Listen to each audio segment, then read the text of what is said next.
the center? Close enough.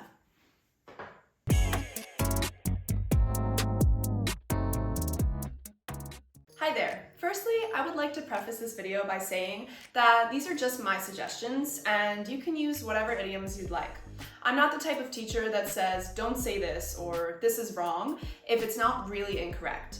However, if you want to sound more natural and not stick out like a sore thumb when speaking to English native speakers, there are a few things you probably want to avoid saying.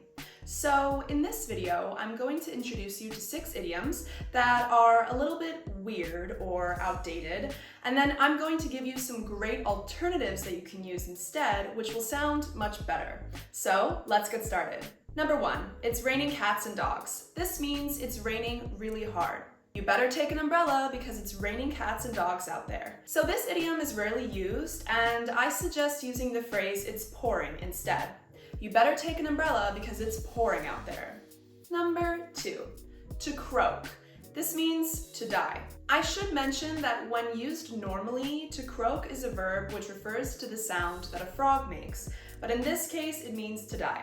I'm sorry your hamster's dead, but you knew he was going to croak soon. Using croak when talking about death can be offensive or insensitive. So in my opinion, it's much better to use the phrase to pass away when we want to talk about someone or something that has died.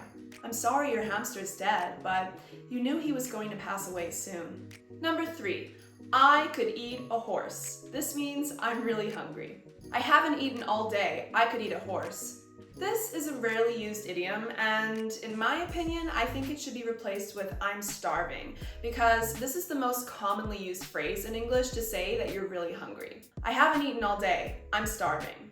Number 4 is a bit of a strange one, the cat's pajamas. This means like an outstandingly good person or thing. David is so annoying. He thinks he's the cat's pajamas, but he's really not even that good at his job. This is quite an old saying and it kind of sounds out of place in normal everyday English, so I would suggest replacing it simply with the best or all that.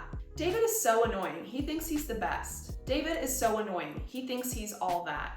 Number 5 is hit the sack or hit the hay. Both of these mean the same thing, to go to sleep. I'm exhausted. I think I'm going to hit the sack or hit the hay early tonight.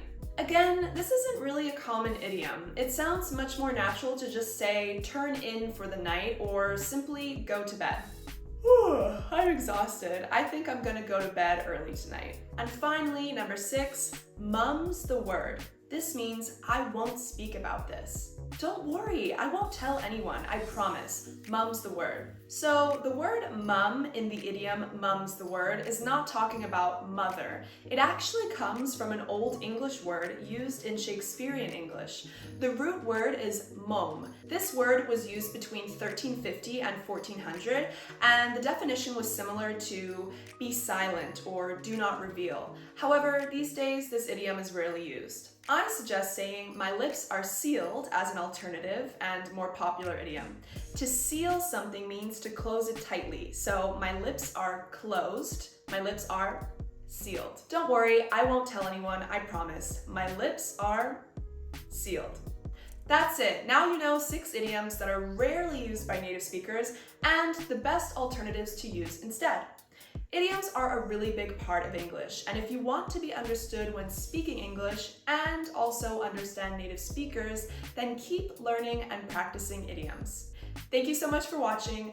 Don't forget to subscribe to my channel and leave me a comment to let me know what you would like to see next. Bye!